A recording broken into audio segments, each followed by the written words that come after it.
Welcome to This Week in Coworking, where industry leaders get succinct, actionable insights. Welcome back to the This Week in Coworking podcast feed. We're here with Anna Squires Levine, who just gave an amazing talk here at the GWA conference in Chicago. Anna, how are you? I'm great. I'm happy to be here. It's nice to meet you. It was delightful to hear you speak. Oh, For people who didn't have the privilege of being in the same room, what was the one takeaway you wanted people to get from the keynote you just gave? I think our business is about humans knowing other humans. Very well said. You really touched a lot of people in the room. You made people feel that we are a community of humans who are all supporting humans. I really love that. You did ask us before you let us leave the room, what moments inspired us or moved us or surprised us? Having done this once with Industrious and once here, what surprised you? I am surprised every time at how willing people are to share very real things about themselves with total strangers just by being prompted. My dad sent me an article the other day from 2014 from this arcane journal, I think, called the Journal of Experimental Psychology, in which they ran a study about people commuting on commuter rails. And they did an A/B test with one half of the commuters. They said, hey, you should chat to the people next to you. And the other half they didn't. They left them to do their own thing. And the first half that had chats, however superficial, reported like a double in satisfaction of their commutes. And I think about that a lot, that for some reason, especially this day and age, we're not totally wired to orient towards other people and to move towards other people. But when we do, it's almost always fulfilling. That is fascinating. I would love to read that journal because I want to see if it was ever conducted in London. I spent a lot of time in London. You do not speak to people on the subway in London. You are the stranger if you speak to other people on the subway. But I can see that working here in America. I also need to reread it. I don't know where it was done. But I will say, like, if you're on a commuter rail here, it's also pretty quiet, especially, where I live in and out of New York City in the morning. So you are most well known for your role right now, leading Industrious. But you also have shared many times that you've had a non-traditional co-working journey. You shared a bit about it on stage, but for folks listening in from home, from all around the world, take us through how you went from big consulting firm through NGOs in Africa to what you're doing today.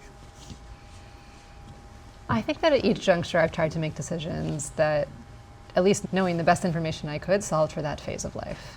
So when I was studying organic chemistry, it's because I was so fascinated about disease and the ability to cure diseases, realized that the time scale of that impact was a little too long for what early 20s me was able to engage in. Went to McKinsey because it seemed like this endless set of doors and windows to learn new things in very rapid succession.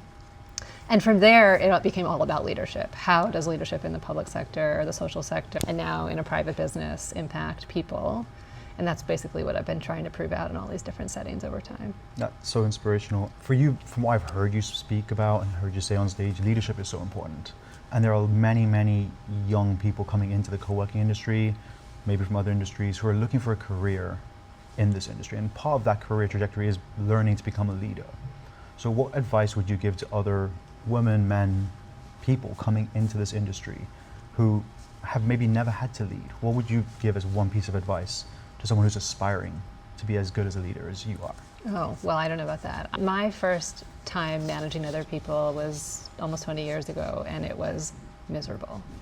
I thought it was so hard. I felt like I could never do a good enough job for my teammates, and it's been a multi-decade journey since then to start to figure it out. I actually don't think that you're ever at the end of the road. I try to marry compassion and high performance in a single team. I think it could be easy to take away sometimes from these kinds of conversations about human connection, that can be the start and end of it. That happens to be what's important to me as a person, but we're here to run a business. So I think for new leaders, especially in this sector, trying to hold both of those balls at the same time is the challenge. But my advice would be to just call it, like in the book, The Hard Thing About Hard Things, the main message is, don't try to make the hard things easy. There is no way. Just keep making the best decisions you can with the information you have and keep going. Very well said. So you did bring up the business side. So I'm going to ask you about some of the times that Industrious has been mentioned in the newsletter over the last couple of months. Biggest elephant in the room, CBRE acquisition. What does that change for you, your team, your members, and CBRE? Well, how does it play together? It's a real dream to be a part of the CBRE platform, and a big statement for both of us, joining the biggest real estate company in the world.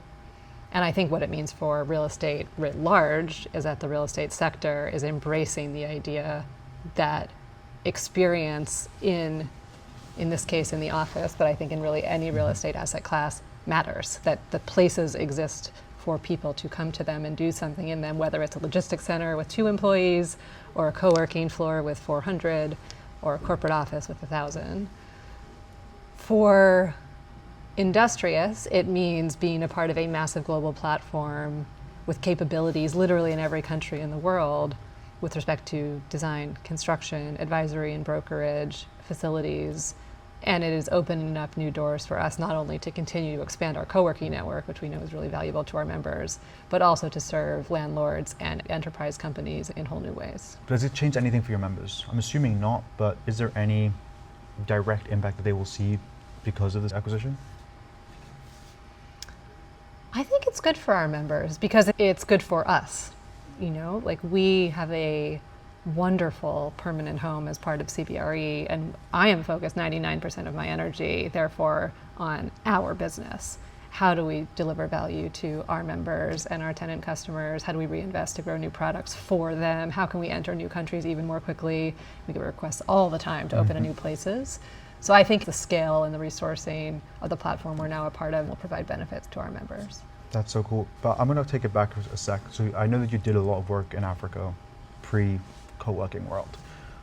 Are you excited about bringing Industrious to the continent in Africa? Is that part of your plans? Do you look forward to going back to maybe Johannesburg and opening a location there? I would love to someday. We try to take really prudent risks.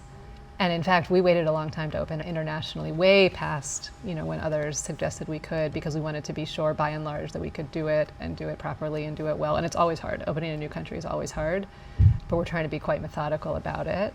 Now that we're a part of CBRE, we're exploring with our CBRE partners how to open in new countries together, where they already have incredible teams, which potentially could pave the way. So I would love to open in Johannesburg, and it is not in the next couple of years. Well, that does bring me to another point. Going back to your early days in Industrious, you were one of the very first team members, if I remember correctly. But back then, there was a lot of drama in the New York co-working industry. What do you remember most about your approach as a team compared to other 6-letter co-working brands in New York at the time? Our approach was very heads down.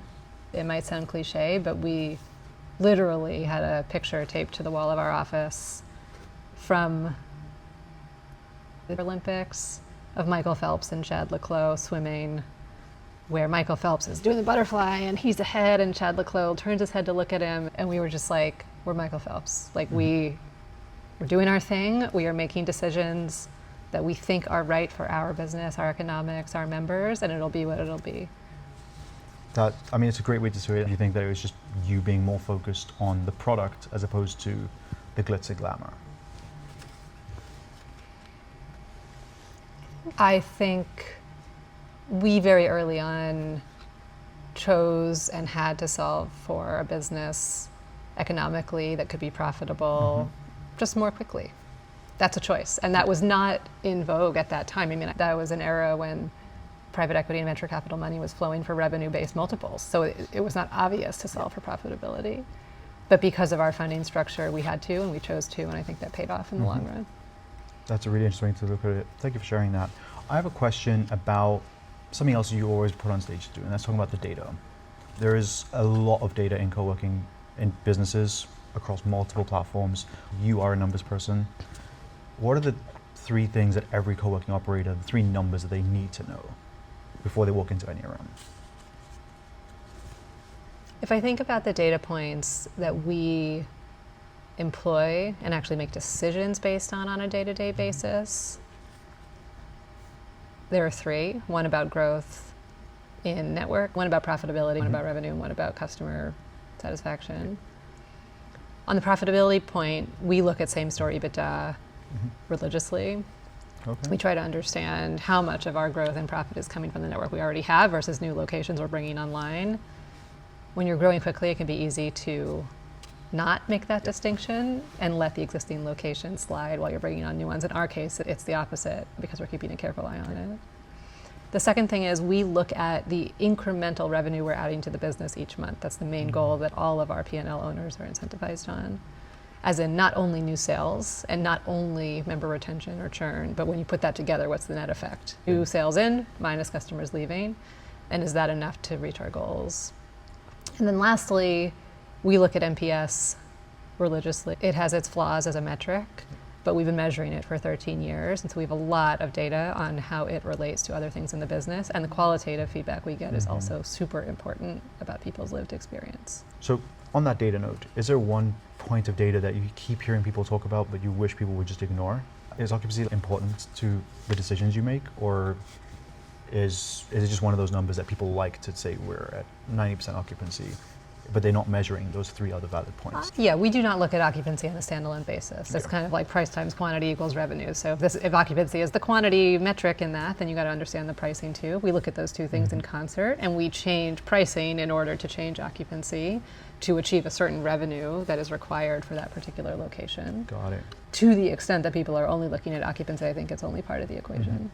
That's really interesting. But you also have a new strategy being rolled out across Industrious now, or at least being added to Industrious with this introduction of Indy spaces. Tell us a little bit more about what they are and how do their unit economics differ from a traditional Industrious space? The unit economics are actually very, very similar. Okay. However, what we realize is that we can build a beautiful new Industrious in a space when we demo everything in it and rebuild it from scratch. It's a shame to have to do that every time. It's a shame for the environment, it's a shame for the cost, it's a shame for the landlord. And so the question we've been posing to ourselves is, what does it look like to build an unbelievable workplace experience on top of some kind of an office environment that already exists? Upcycle it, so to speak. And so we have introduced Indy, which as a brand is meant to represent this upcycled experience, so you can have an unbelievable experience at work without us needing to start from scratch every time. That makes a lot more sense. I somehow pictured in my head there was more of like less staffed spaces, smaller spaces. Yeah, no. Any plans to do that? We're seeing a very popular strategy in Australia and other regions where they are popping up these micro hubs, which are maybe staffed lightly, but one community manager against 3 of these hubs. Any plans to do that pop-up, more drop-in experience spaces? Never say never, but not in the next year. You heard it here first. So I think I have one last question for you, and that is, there is a lot of misconceptions around flex and co-working as a business model. Given that you work with a lot of landlords, what is the biggest misconception that you keep seeing from the CRE world about what we do, and how do you address it in these meetings? I think maybe not misconception, but just asymmetry of information and understanding at the moment is that for many landlords we are at the beginning of a relationship with, the value in our partnership is assumed to be on the floor or the floors of the co-working space, and that's where it begins and ends. And in that world, the whole conversation is about the economics of that space. What we see in real life is that the value comes from 4 places often. 1, sure, is the economics of that floor. 2 is getting many more humans into the building to make it feel more vibrant by virtue of coming to the co-working space. 3 is many member teams in our spaces outgrow our spaces and move directly up the stack into landlords' buildings, so it's lead gen for them.